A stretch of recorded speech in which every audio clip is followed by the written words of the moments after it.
Welcome.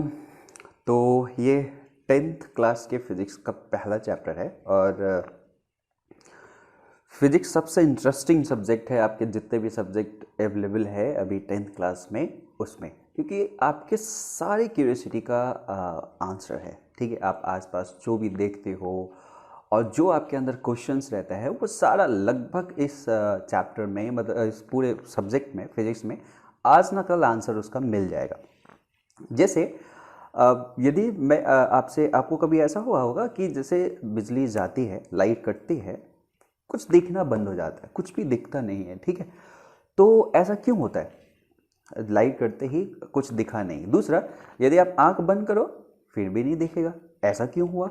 ठीक है, और सॉरी, और तीसरा, जैसे मैंने एक यहाँ पे चश्मा लगा रखा है, उसके बावजूद भी मुझे चीज़ें दिख जाती है, ऐसा क्यों? इन सब चीज़ों का जवाब जो है आपको इस चैप्टर में मिलेगा। ठीक है, एक्चुअली ये सारा जो खेल है वो लाइट का है। लाइट का बहुत बड़ा रोल है प्ले करने में, जो भी अभी हमने आपको बताया है उस पूरे पोर्शन में। ठीक है, जैसे लाइट जब जब लाइट होती है और जो ऑब्जेक्ट आपको विजिबल है वो इसलिए विजिबल है कि लाइट आई, उस ऑब्जेक्ट पे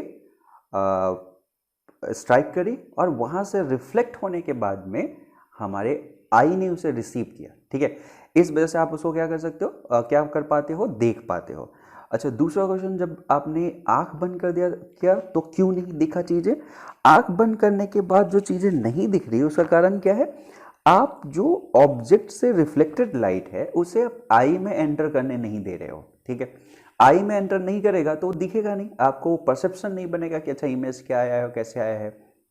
तीसरा, मैं कह रहा हूँ कि हमारे सामने एक चश्मा है, उसके बावजूद भी हम देख पा रहे हैं, तो इसका मतलब इसमें कोई ऐसा मटेरियल है, ये मटेरियल कुछ ऐसा है कि ये क्या करता है, लाइट को पास होने देता है। ठीक है, और इसको हम रिफ्रैक्शन कहते हैं। तो जो दो वर्ड हमने सुना है, रिफ्रैक्शन और रिफ्लेक्शन, इन्हीं दो वर्ड पे लगभग पूरा सिलेबस है आपके इस टॉपिक का। चैप्टर 10 में जो पढ़ना है वो पूरा लगभग इसी पे है, रिफ्लेक्शन क्या है एंड रिफ्रैक्शन क्या है। ठीक है, और इन सब में जो इन्वॉल्व है वो लाइट क्या है। ये बहुत बड़ा क्वेश्चन है कि ठीक है, हम ऐसा कह रहे हैं कि कोई ऑब्जेक्ट पे एक लाइट आई, उसके बाद रिफ्लेक्शन हुआ और इस रिफ्लेक्शन को हम देखें हैं। ठीक है, इस रिफ्लेक्शन को हम देखते हैं। ठीक है, और कुछ चीज़ें चली भी जाती है ऐसा करके, इसको हम रिफ्रैक्शन, इस फेनोमेना को रिफ्रैक्शन कहेंगे, इसको रिफ्लेक्शन कहेंगे। ठीक है, हल्का सा हमें पता चला ये रिफ्लेक्शन है और ये रिफ्रैक्शन है। ठीक, अब इसमें जो इन्वॉल्व है वो लाइट है। लाइट अपने आप में सबसे रहस्यमय पैरामीटर है पूरे फिजिक्स का। लगभग 200 से ज़्यादा साल तक साइंटिस्ट कम्युनिटी को इसने कंफ्यूज रखा है कि वो है क्या, वो वेव है, वो पार्टिकल है, क्या है। और स्टिल अभी भी ऐसा नहीं कि इसने अपने आप को पूरा रिवील कर रखा है, अभी भी कंफ्यूजन है कि ये लाइट है क्या। जो यदि आपने अपना कैरियर फिजिक्स में बनाया तो इसके बारे में आप पढ़ोगे जितने भी, और इसी लाइट के स्टडी में इतने सारे खोज हुए हैं आप सोच नहीं सकते। बहुत सारे थ्योरी डिस्कवर हो गई है सिर्फ लाइट के जानने में कि ये क्या है और कैसे है। ठीक है, उसको हम अभी एक जगह पे इकट्ठा करेंगे। ठीक है, जैसा इंट्रोडक्शन में आप देख चुके हो कि हम यहाँ पे एनसीईआरटी लाइन बाय लाइन का, ऐसा नहीं कि सिर्फ एनसीईआरटी पढ़ेंगे, हम बहुत इन डेप्थ स्टडी भी करेंगे हर टॉपिक का। ठीक है, तो पहले इसके लाइन बाय लाइन से शुरुआत कर लेते हैं कि इसमें क्या क्या चीज़ हमें पढ़ना है, और उसके बाद हम उसके हर चीज़ का इन डेप्थ वो करेंगे। इन डेप्थ स्टडी का मतलब आउट ऑफ सिलेबस नहीं होता है, जो भी चीज़ है वो आपके यहीं का कंटेंट है, बस हम उसे समझने के लिए थोड़ा सा ज़्यादा डीप में जाएंगे। क्लियर? तो वेरी फर्स्ट पोर्शन से हम पढ़ाई शुरू करते हैं और देखते हैं कि क्या कहा गया है। पहला कहा गया, we see the variety of object in the world around us. देखते हैं, सब चीज़ को देख रहे हैं आप अभी अपने मोबाइल या कंप्यूटर या लैपटॉप, जो भी जिस पे देख रहे हैं उसको देख रहे होंगे, आसपास जो कमरे में हर चीज़ होगा उसको देख रहे होंगे। तो ऐसे हम उसको देखते हैं। However we are unable to see the anything in the dark, ऐसा होता है, लेकिन हम डार्क में कोई चीज़ को नहीं देख पाते, ठीक है। On lighting up the room things become visible, जैसे ही हम लाइटिंग करते हैं सब चीज़ विजिबल हो जाता है, ठीक है। कितना कितना ज़बरदस्त फेनोमेना है। व्हाट मेक्स थिंग्स विजिबल, तो ये इसको विजिबल कौन बनाया, what makes things visible, and the answer is light, ठीक है। और लाइट के बारे में हम देखेंगे। During the day the sunlight helps us to see the object, यदि सन नहीं होता तो आप क्या देख पाते, नहीं देख पाते, ठीक है। सनलाइट हेल्प करता है हमें देखने में। N object reflects light that falls on it, हमेशा कोई भी ऑब्जेक्ट होगा इस पे यदि एक लाइट आई है जो फॉल करी है, ये इसको रिफ्लेक्ट करेगी, ठीक है। जरूरी नहीं कि टोटली रिफ्लेक्ट किया, लेकिन रिफ्लेक्ट करेगी, ठीक है। Fall on it, this reflected light when received by our eye enable us to see the things, यही जो रिफ्लेक्टेड लाइट है, जब हम अपने आई पे, जब ये आई रिसीव करता है तो हम इस ऑब्जेक्ट को देख पाते हैं, अदरवाइज हम इस ऑब्जेक्ट को नहीं देख पाते, ठीक है। we are able to see through transparent medium as light is transmitted through it, जैसा मैंने अपने चश्मे का आपको एग्जांपल दिया कि यदि लाइट इसके थ्रू ट्रांसमिट होकर हमारे आई में नहीं जाती तो हम देख नहीं पाते, ठीक है। दूसरा भी है कि हमने क्यों पहना है, और हो सकता है आपने क्यों नहीं पहना होगा, उसका आंसर भी आपको यहाँ पे मिलेगा, ठीक है। इस चैप्टर को एंड होते होते सब चीज़ का आंसर मिलेगा। There are number of common wonderful phenomena associated with the light such as, अब ये बहुत सारे फेनोमेना और भी एडिशनल पढ़ने हैं, सिर्फ ऐसा नहीं कि हम सिर्फ रिफ्लेक्शन पढ़ रहे हैं। वो क्या है, जैसे image formation by the mirror, mirror में इमेज फॉर्मेशन कैसे होता है, ये वंडरफुल इवेंट है, वो कैसे होता है उसको हमें इसी में पढ़ना है। द ट्विंकलिंग ऑफ स्टार्स, रात में यदि आप स्टार को देखोगे जितना दूर और छोटा होगा वो ट्विंकलिंग करते रहता है, ठीक है। उसका आंसर हमें देखना है और वो बहुत इंपॉर्टेंट भी है, बोर्ड में भी आते रहता है, उसका आंसर लिखने के लिए हर ईयर लगभग आता ही आता है। The beautiful colours of the rainbow, rainbow यदि आपने देखा होगा तो उसके ब्यूटीफुल कलर्स कहाँ से आए, ठीक है, इतने कलर्स कहाँ से आए और कब फॉर्म होता है, ये भी बहुत ज़रूरी है, ठीक है। जस्ट मैं आपको जानकारी के लिए एक बार बता देता हूँ, जब हम डिटेल में पढ़ेंगे तो बताएंगे। जब रेनफॉल फॉर्म होने के लिए जो सबसे इम्पॉर्टेंट रिक्वायरमेंट है ये है कि सपोज करो कि बारिश हो रही है और हम खड़े हैं, तो सन और जो क्लाउड होना चाहिए दोनों अपोजिट डायरेक्शन में होना चाहिए। यदि वो अपोजिट डायरेक्शन में नहीं है तो आपको रेनबो दिखाई नहीं देगा। तो उसका आंसर भी आपको मिल जाएगा कि अच्छा ये अपोजिट डायरेक्शन में क्यों होना चाहिए, और अपोजिट डायरेक्शन में रहता है तो कैसे फॉर्मेशन होता है रेनबो का। रेनबो का फॉर्मेशन बहुत वंडरफुल फेनोमेना है, उसको हम डिस्कस करेंगे बहुत अच्छे से। And so on, study of the properties of the light helps us to explore, obviously light के प्रॉपर्टी जो है उसको स्टडी करेंगे तो सारी चीज़ को एक्सप्लोर कर सकते हैं, ठीक है। By observing the common optical phenomena around us, जो ऑप्टिकल फेनोमेना वो फेनोमेना है जो लाइट से रिलेटेड है, ठीक है। यदि हम उन सब चीज़ों को ऑब्जर्व करें, by observing we may conclude that light seems to travel in a straight line, हम ऐसा सोचते हैं यदि यहाँ पे सन है तो जो लाइट यहाँ से आ रही है वो स्ट्रेट लाइन में ऐसे आ रही है, ठीक है, ऐसा सोचते हैं। जब तक हम डिटेल में नहीं जाएंगे बहुत सारी चीज़ हमें नहीं पता चलेगा। एक्चुअली में ये वेव भी है, ठीक है, और कह नहीं सकते कि ये स्ट्रीम ऑफ पार्टिकल्स है जो ऐसे ऐसे आ रही है, ठीक है। उसी के बीच में एक कन्फ्यूजन है और इसलिए इसको ड्वेल नेचर में कह दिया गया कि ये वेव भी है और एक पार्टिकल भी है, ठीक है। उस पर हम थोड़ा सा चर्चा करेंगे। Same stable in the straight line, the fact that a small source of light cast a sharp shadow of an opaque object point to this straight line path of the light usually indicates as a ray of light. आपने देखा है कि जैसे light के जैसे एक light आ रही है और यहाँ पे एक आपने कोई ऑब्जेक्ट रख दिया तो यहाँ पे एक शैडो बन जाती है, ठीक है, इसका एक शैडो पूरा बन जाता है। और हम इसलिए कहते हैं कि जो लाइट जो भी आ रही है वो यहाँ पे नहीं पहुँची, ठीक है, यहाँ पे नहीं पहुँची, और यहाँ पे जो नहीं पहुँची तो स्ट्रेट लाइन में आ रही होगी तभी तो यहाँ पे नहीं पहुँची है, ठीक है, जहाँ पे ये शेड बन गया, ठीक है। तो एक्चुअली इसके डिटेल में जाएंगे तो ऐसा भी नहीं है, आप रखोगे तो हल्का हल्का आपको दिखेगा शेड, इस जैसे यहाँ से यहीं तक होना चाहिए था, थोड़ा इधर तक भी हो जाता है, बट वो टीम होता है, यहाँ पे डार्क होगा, यहाँ पे हल्का डार्क होगा, फिर लाइट होना शुरू हो जाता है। तो हल्का डार्क होने का मतलब यहाँ पे लाइट पहुँची है, ठीक है। उसको लेकिन हम आगे के क्लासेस में पढ़ेंगे, जो डिफ्रैक्शन और ये सब चीज़ क्या है, ठीक है।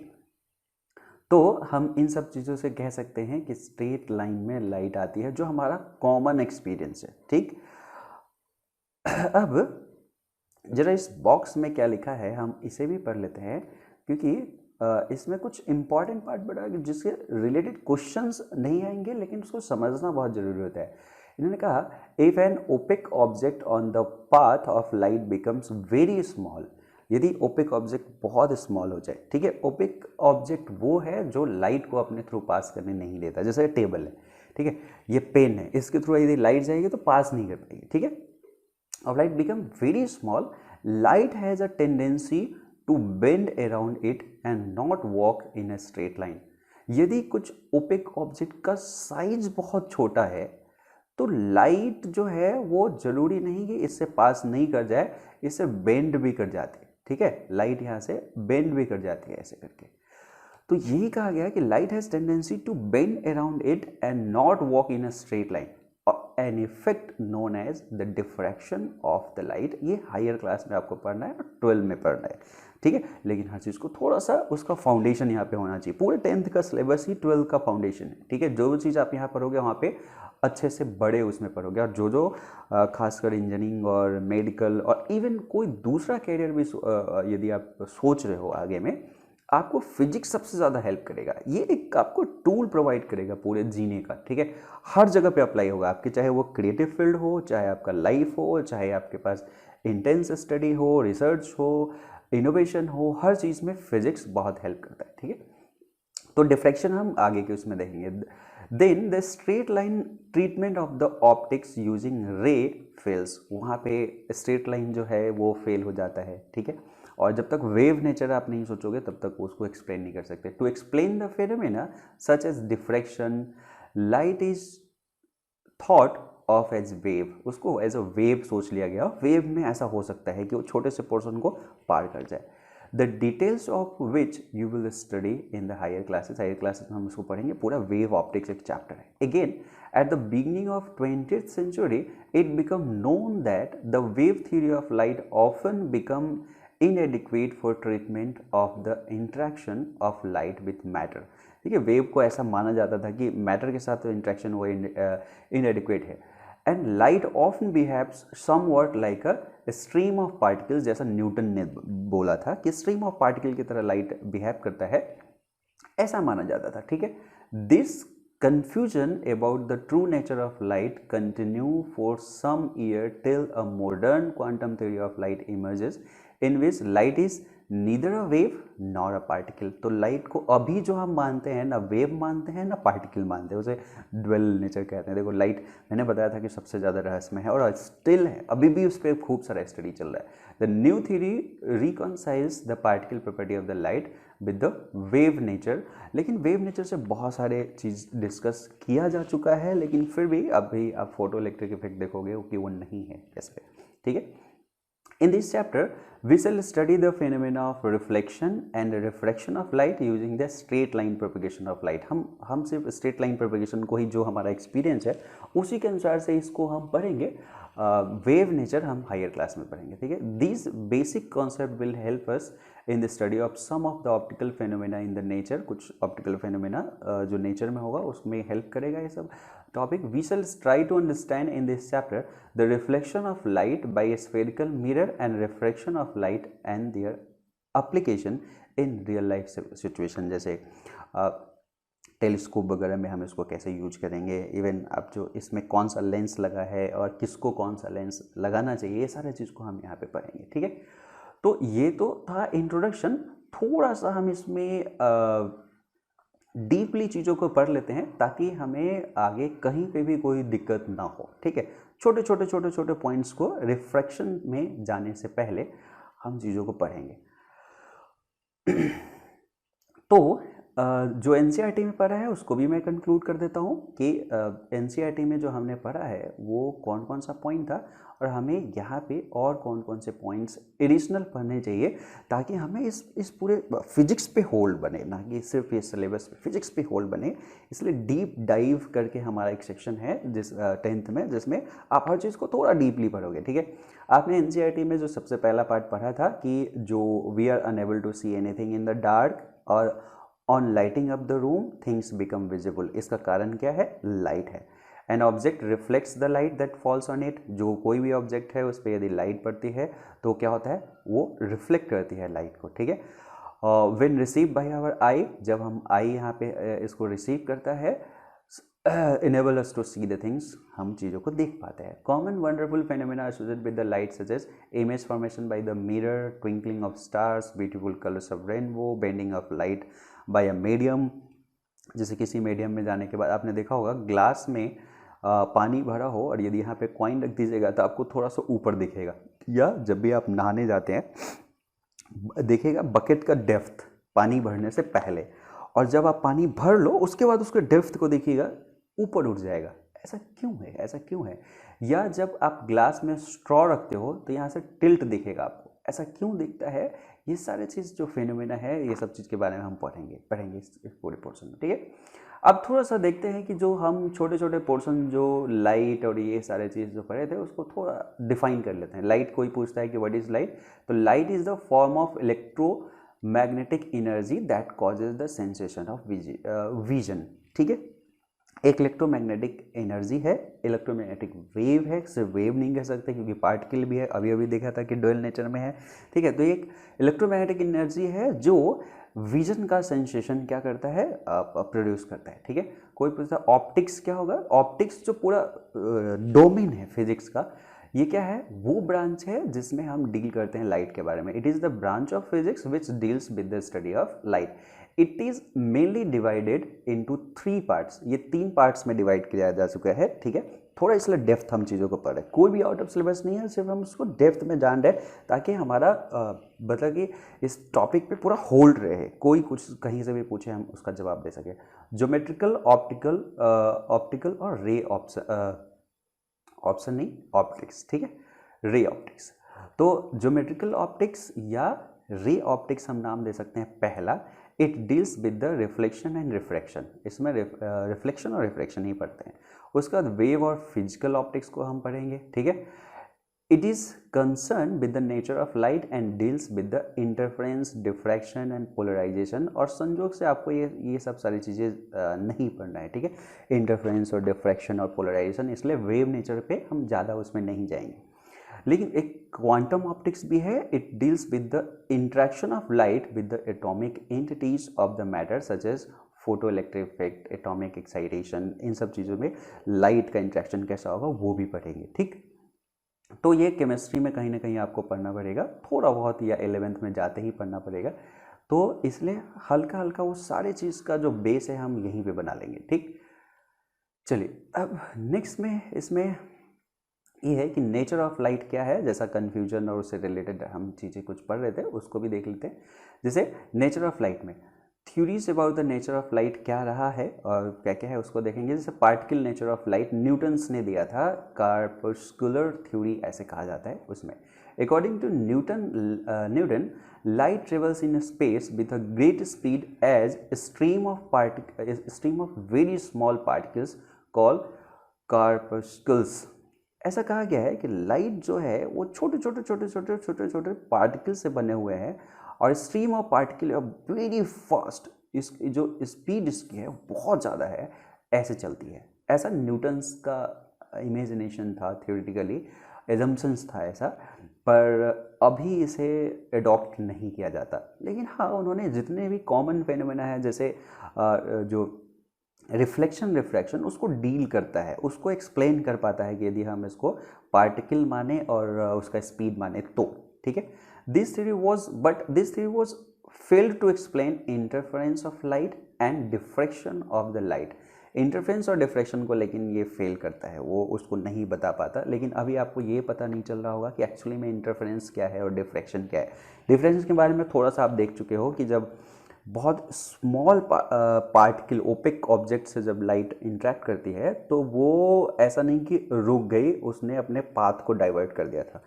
इंटरफेरेंस है दो लाइट का मिलना, ठीक है। कहीं कहीं आप देखते होंगे, जैसे वॉल पे आप देखिएगा जब बल्ब जल रहा है तो आसपास में बहुत सारी लाइट रहती है, दीवार पे एक पैच ऑफ लाइट होता है और दूर जाते जाते कहीं कहीं पे अंधेरा आपको दिखेगा। तो ऐसा क्या हुआ कि कहीं पे बहुत ज़्यादा लाइट है, यूनिफॉर्मली ये पूरा डिस्ट्रीब्यूटेड नहीं है, कहीं पे ज़्यादा लाइट कहीं कम लाइट, इंट्रैक्शन की वजह से। या कई सारे लाइट आप जलाते हो तो होते होते ऐसा हो जाता है कि बाकी जगह पे भी क्या होता है, यूनिफॉर्मली स्प्रेड हो जाता है लाइट, वो पूरा के पूरा। तो वो इंटरफेरेंस की वजह से होता है, तो उसको हम देखेंगे हायर क्लास में। So wave theory of light was discovered, इसलिए जब ये एक्सप्लेन इंटरफेरेंस और डिफ्रैक्शन को नहीं कर रहा था न्यूटन्स का जो थ्योरी है, तो वेव थ्योरी डिस्कवर किया गया। वेव नेचर ऑफ लाइट क्या है? Light wave are electromagnetic wave. अब ये इसके बारे में थोड़ा सा आपको बाद में हमें आपको बताऊंगा। सबसे पहला चीज़ तो वेव क्या है? जैसे सपोज करो कि आपके पास जब क्रिकेट खेलते हो तो बॉल होता है, बॉल को आप कहीं फेंकोगे तो स्ट्राइक करेगा, वापस आएगा, कॉलिजन, ये सब चीज़ आप उसमें देख रहे हो। यदि गेंद से आपको हिट किया जाए तो आपको चोट लगेगा, आपको दिखता होगा। लेकिन जो वेव है आप देखे होंगे कि उसमें सॉफ्टनेस रहता है। जैसे वाटर वेव को ही आप ले लीजिए, लाइट वेव और इलेक्ट्रोमैग्नेटिक वेव को हम बाद में लेंगे। वाटर वेव को आप लीजिएगा तो वाटर का जो वेव है वो थोड़ा सॉफ्ट है, वो वैसे स्ट्राइक नहीं करता जैसे पार्टिकल स्ट्राइक करता है, ठीक है। और लाइट भी उसी तरह का है। अदरवाइज आपको ऐसा महसूस नहीं होता कि हमने बल्ब जलाया और यहाँ पे स्ट्राइक होना शुरू हो गया कुछ चीज़। जैसे ये पार्टिकल होता तो हमें स्ट्राइकिंग महसूस होता, ठीक है, वो सेंसेशन नहीं होता, वो सॉफ्टनेस है। लाइट ने हमारे हमें कुछ नहीं किया हमारे हाथ को, ठीक है। तो वेव वो सब पोर्शन है और दो ही पार्ट में हम हर चीज़ को बांटते हैं, ठीक है। इलेक्ट्रोमैग्नेटिक मतलब इलेक्ट्रिसिटी और मैग्नेटिज्म, थोड़ा थोड़ा आपको मालूम होगा, उन सब को कंबाइन करके इलेक्ट्रोमैग्नेटिक कहा जाता है, ठीक है। इलेक्ट्रिसिटी और मैग्नेट, जैसे मैग्नेट आपने देखा होगा, ठीक है, और आपने इलेक्ट्रिसिटी मतलब बल्ब बल्ब जलते देखा होगा, इन दोनों को कॉम्बिनेशन को इलेक्ट्रोमैग्नेटिक कहते हैं। और वेव का मतलब जो आप समझ गए। So there is no need of medium for the propagation of these wave. Electromagnetic wave चूंकि उसको मीडियम की रिक्वायरमेंट नहीं होती, तो लाइट को भी मीडियम की रिक्वायरमेंट नहीं होती, क्योंकि अर्थ और सन के बीच में बहुत बड़ा स्पेस वैकेंट है जहाँ पे कोई मीडियम नहीं है। They can travel in vacuum also. The speed of these wave in air और vacuum is approximately 3 into 10 to the power 8 metre per second है। एक सेकेंड में 3 into 10 to the power 8 metre चला जाता है लाइट, इतनी हाई स्पीड है, ठीक है, वैक्यूम में, ठीक है। लेकिन जब मीडियम चेंज होता है तो उसमें स्पीड चेंज होता है, ठीक है। उसके बारे में हम देखेंगे जब रिफ्रैक्शन पढ़ेंगे, उस पर क्वेश्चंस भी खूब सारे आते हैं, ठीक। दूसरा है क्वांटम थ्योरी ऑफ लाइट, क्योंकि जो फोटो इलेक्ट्रिक इफेक्ट था उसको वेव नेचर जो है वो एक्सप्लेन नहीं कर पा रहा था, तो उसलिए क्वांटम थ्योरी ऑफ लाइट आया, उसमें कुछ अलग ही कहानी है, ठीक है। When light falls on the surface of metal like caesium, potassium etcetera, electrons are given out. आप सोचो कहीं पे जैसे एक बॉल रखा हुआ है और एक बॉल से आप इसको स्ट्राइक कराओगे तो ये यहाँ से हट सकता है। तो यहाँ समझ में आता है कि एक कोई मेटल सरफेस है और मेटल सरफेस में कोई यहाँ से लाइट आई और इसने एक स्ट्राइक करके इलेक्ट्रॉन को बाहर निकाल दिया। समझ आता है कि अच्छा ये पार्टिकल है, तो वेव होता तो निकाल नहीं पाता, ठीक है। तो वहाँ पे क्वांटम थ्योरी आया है, when light falls on the surface, इसलिए बताया गया metal like caesium, potassium etcetera, electrons are given out, these electrons are called photo electrons. इस इलेक्ट्रॉन को हम फोटो इलेक्ट्रॉन कहते हैं, ठीक है। And phenomena is called photo electric effect. और जो लाइट के स्ट्राइक होने के बाद जो इलेक्ट्रॉन इजेक्ट हुआ है यहाँ पे, उस चीज़ को हम फोटो इलेक्ट्रिक इफेक्ट कहते हैं, ठीक है। और इस चीज़ को एक्सप्लेन करने के लिए वेव थ्योरी एनफ नहीं है और ना पार्टिकल नेचर एनफ था भी। अब पार्टिकल कंप्लीट मान लेते तो इंटरफेरेंस डिफ्रैक्शन हमारा क्या होता, एक्सप्लेन नहीं हो पाता। इस वजह से आइंस्टीन ने इसको ऐसा माना कि ये पार्टिकल है लेकिन उसके अंदर में एक वेव है, मतलब कई सारा पार्टिकल उसके अंदर में क्या है, वेव है। तो इसको क्वांटा कहा जाना शुरू कर दिया, फोटोन इसको हम कह सकते हैं, कि लाइट का छोटा सा पार्टिकल इसको कह सकते को फोटोन कहेंगे, ठीक है। This was explain by Einstein ने इसको एक्सप्लेन किया। According to Planck light consist of packet और क्वांटाज ऑफ एनर्जी। ये पैकेट है या quantas of energy called photon, इसको हम फोटोन कहेंगे, एक छोटे छोटे पैकेट्स है उसमें। The rest mass of photon is zero. जब मोशन में है तो इसमें मास है, लेकिन जब इसका मोशन जीरो हो गया तो इसमें मास नहीं होता। तो रेस्ट मास फोटोन का क्या होता है, जीरो होता है, लेकिन मूवमेंट के समय में उसमें मास है, जिसकी वजह से वो इलेक्ट्रॉन को स्ट्राइक करा के बाहर रिजेक्ट किया था कुछ मेटल सरफेस में। इच क्वांटा कैरीज एनर्जी, और ये हर एक जो छोटा छोटा जो पैकेट्स है वो एनर्जी कैरी करता है। तो ऑब्वियसली मन करेगा कि वो कितना कैरी करता है, कैसे हम उसको मतलब कि क्वांटिटी में एक्सप्रेस कर सकते हैं। तो वो energy h times of new, ये v है दिख रहा होगा आपको, लेकिन h न्यू होता है। और यहाँ पे h को प्लैंक्स कांस्टेंट कहते हैं, जो 6.6 इंटू 10⁻34 जूल पर सेकेंड है, एंड जूल सेकेंड है, एंड जो न्यू है वो है फ्रीक्वेंसी ऑफ लाइट। ठीक है, ये आइंस्टीन के अनुसार से था। और h न्यू नॉट जो ऐसा होगा, amount of energy spent in ejecting the electron out of the metal surface. मतलब यहाँ से जब ये पैकेट्स आ रहा है तो इसके पास अपना एक एनर्जी है, वो एनर्जी लेके आया है कितना, h टाइम्स ऑफ न्यू, जहाँ पे इसका फ्रीक्वेंसी हमें पता होना चाहिए। और फ्रीक्वेंसी वेव नेचर का एक पैरामीटर है, ठीक है, और h प्लैंक कांस्टेंट है। तो फ्रीक्वेंसी इंटू h को मल्टीप्लाई करो तो उतना एनर्जी आई, उसके बाद इसको स्ट्राइक करेगा तो उसमें एनर्जी खर्च करेगा, तो h new not amount of energy उसमें खर्च हो गया। ठीक है, और उसकी वजह से ये इलेक्ट्रॉन में एक एनर्जी गेन हो जाएगा और वो बाहर आ जाएगा। और वो जो गेन हुआ वो सपोज करो कि काइनेटिक एनर्जी के फॉर्मेट में गेन होगा, वी मैक्स से वहाँ से निकला, तो ये पोर्शन हाफ mv² एनर्जी लेके वो बाहर आएगा। तो h न्यू टोटल एनर्जी आया था माइनस h न्यू नॉट जो उसमें खर्च हो गया, जो बचा उसके साथ वो काइनेटिक एनर्जी के साथ कहाँ चला जाएगा, बाहर निकल जाएगा इलेक्ट्रॉन। ठीक है, इसका बहुत बड़ा एक्सप्लेनेशन आपको 12 में मिलेगा, ठीक है, इससे रिलेटेड, लेकिन उसका थोड़ा सा हमें जानकारी होना चाहिए। ठीक है, eject electron. Some phenomena like interference of light, diffraction of light are explained with the help of wave theory, but wave theory was failed to explain the photoelectric effect of the light. Wave theory photoelectric effect of light को discuss नहीं कर पाया था। It was explained with the help of quantum theory. So light has dual nature, wave nature और particle nature. Light में दोनों nature होता है, वेव और पार्टिकल नेचर। ठीक है, तो इन सब चीज़ों को हम देख लिए, थोड़ा सा हमने डीपली चीज़ों को देख लिया,